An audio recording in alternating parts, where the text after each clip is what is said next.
알라딘으로 대박을 터뜨렸던 가이리치 감독은 데뷔작인 록스타 앤 투 스모킹 배럴즈로 단숨에 주목을 받았습니다. 이 영화는 여러 그룹으로 나뉜 캐릭터들이 일련의 사건 사고를 거쳐 하나로 묶이는 독특한 구성과 더불어 그 이상으로 현란한 편집과 촬영을 선보이며 우리나라를 포함한 당대의 젊은 관객들을 사로잡았었죠. 가이리치 감독은 두 번째 영화인 스네치에서도 자신의 색깔을 확실하게 어필하면서 할리우드에 안착했습니다. 제가 여기서 왜 가이리치 감독의 초기작들을 언급하는 건지 다들 대충 아실 거라고 생각합니다. 악엔이라는 제목만 들어도 짐작할 수 있다시피 이 드라마는 참으로 기구하게 얽히고 설킨 캐릭터들의 질기고도 끔찍한 악엔을 다룹니다.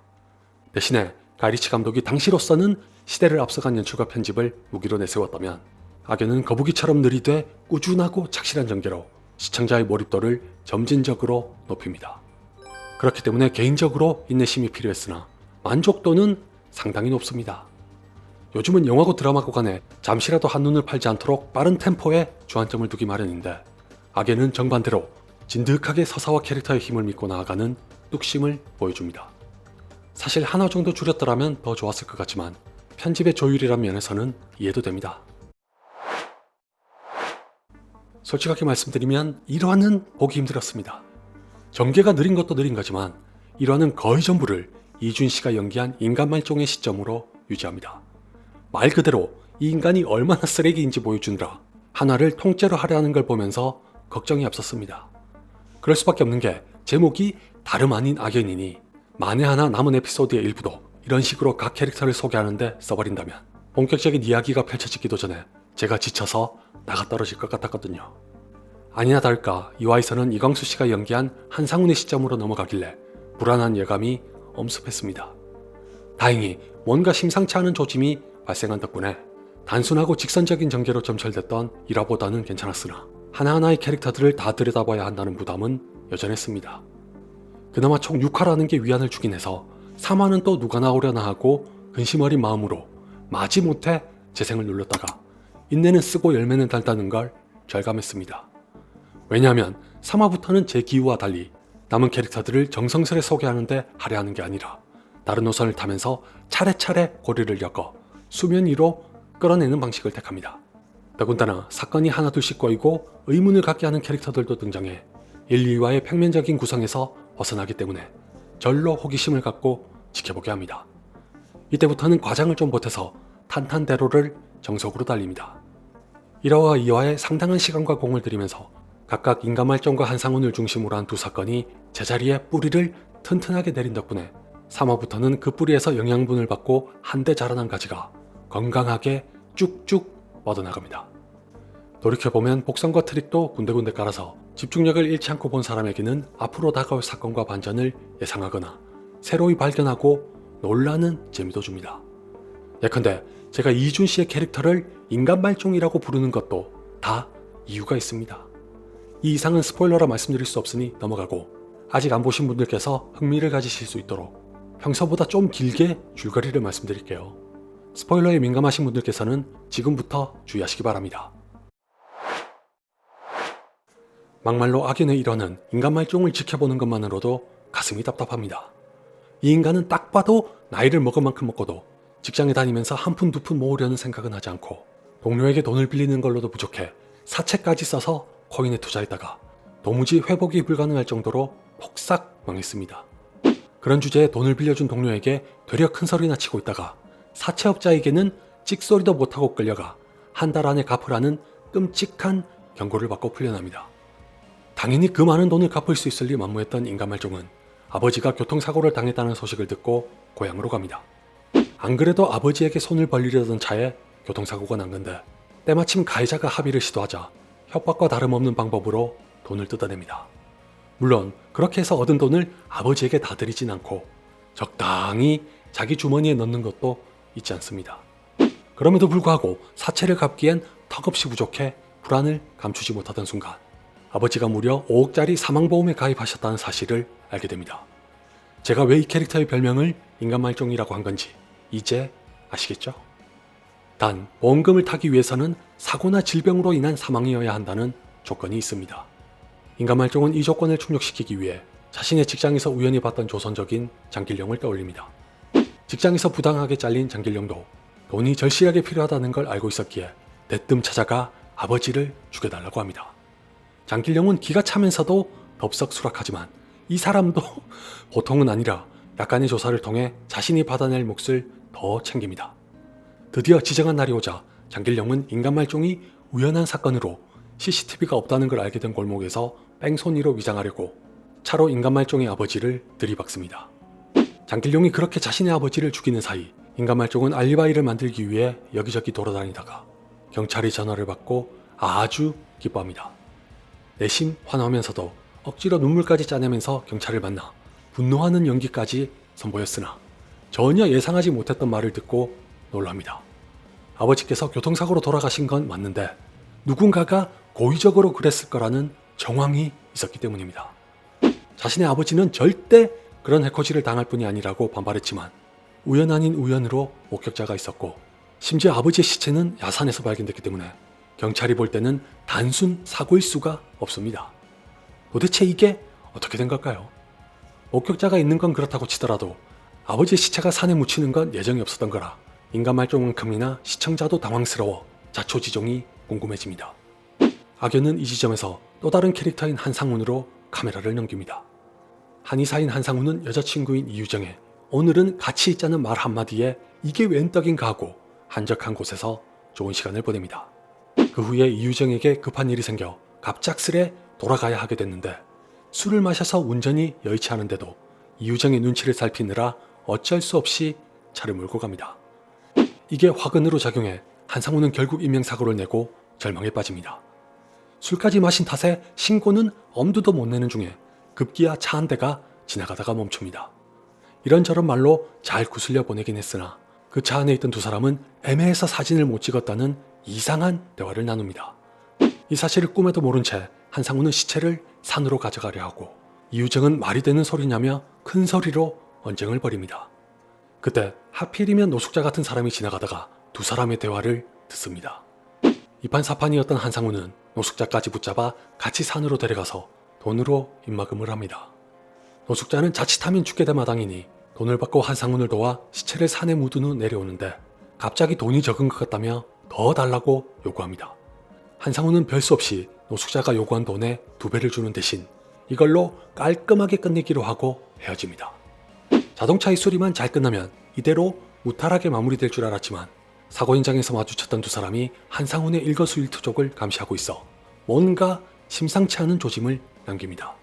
설상가상 3천만 원이나 주고 보냈던 노숙자가 병원까지 찾아와 한상훈을 궁지로 몹니다. 방금까지 말씀드린 게 2화까지의 대략적인 줄거리입니다. 자잘한 거랑 혹시라도 스포일러의 힌트가 될 수도 있을 만한 걸 생략하긴 했지만 50분 안팎인 에피소드를 2화나 채우기에는 내용이 적은 편입니다. 이 바람에 좀 단축시켰으면 더 좋았을 것 같다는 말씀을 드렸던 건데 1, 2화에 상당히 세밀하고 착실한 묘사가 3화부터의 전개에 아주 좋은 발판이 된다는 건 기꺼이 인정합니다.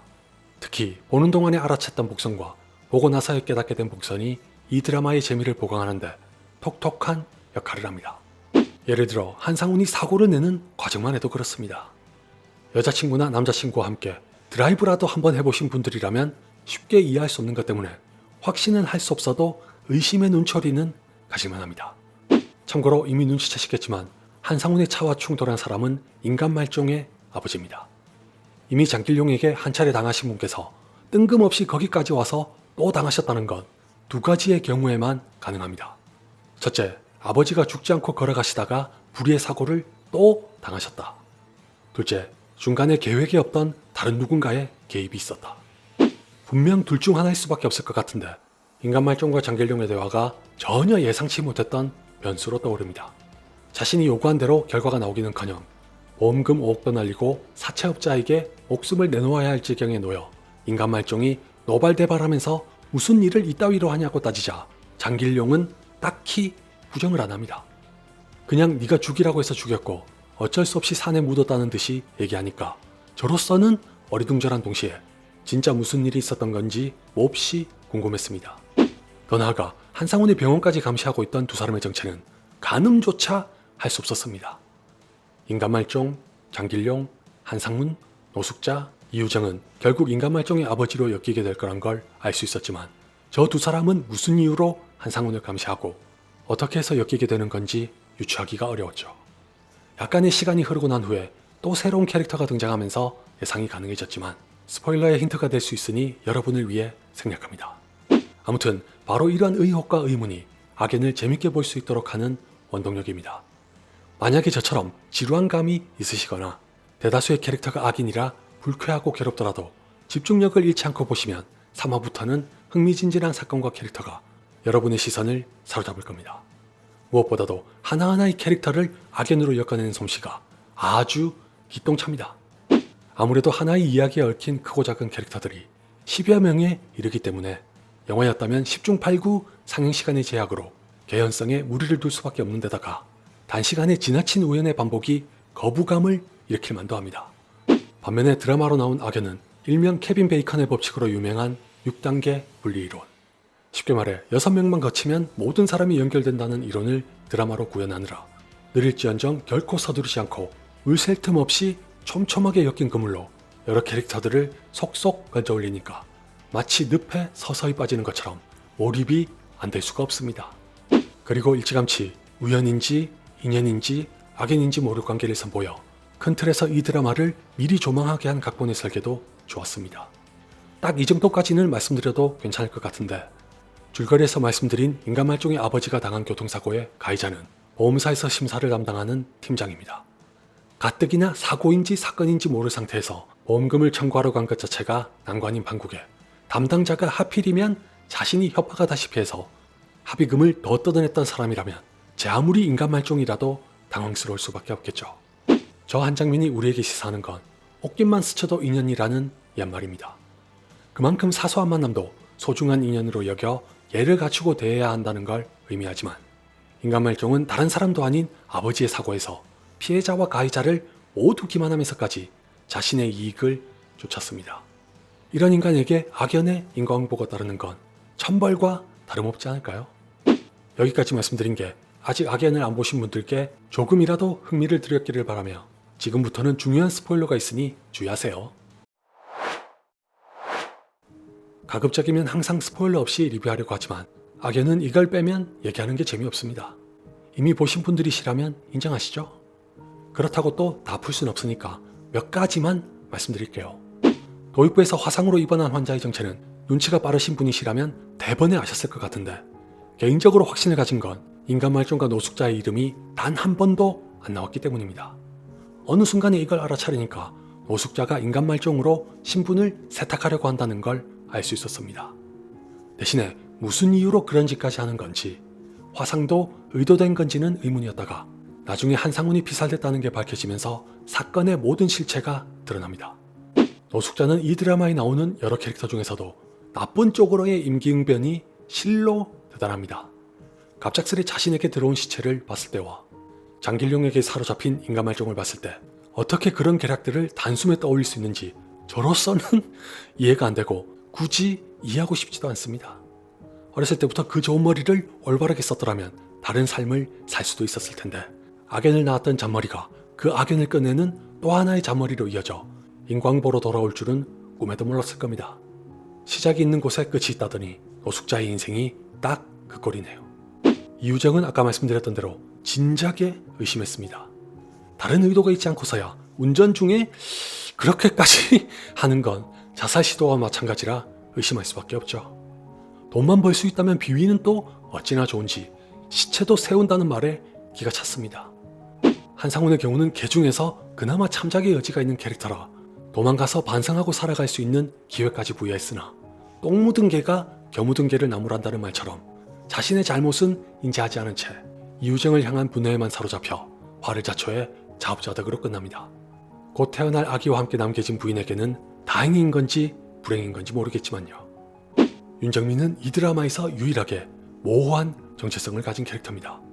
부득이한 저만의 사정이 있다고 한들 법적으로 보나 윤리적으로 보나 용납할 수 없는 짓을 저질렀지만 나머지 캐릭터들과는 다르게 아무런 심판을 안 받습니다. 도리어 인간말종에게 있던 시기가 노숙자를 거쳐 윤정민에게 주어지면서 오랫동안 지울 수 없었던 과거의 사건에 매여 있었던 이주연의 삶이 윤정민의 손에서 다시 흘러가게 됐다는 걸 은유한 것만 같아 기분이 묘합니다. 아울러 여기서 끝났더라면 이주연이라는 캐릭터가 퇴색됐을 수도 있으나 이주연이 스스로 악의 굴레를 끊어냈다는 걸 보여주고 마무리하는 게 더없이 좋았습니다. 인간 말종이 죽었든 살았든 간에 이주연은 본인의 의지로 길고도 길었던 악몽에서 깨어났으니 참으로 기특하고 장합니다. 이런 관점에서 볼 때 악연의 목적은 죄 지은 자들에게 내려지는 통쾌한 심판을 선사하는 것보다 이주연의 새로운 삶이 알을 깨고 나오기까지의 혹독한 과정을 기록하는 것에 더 가까울지도 모르겠네요.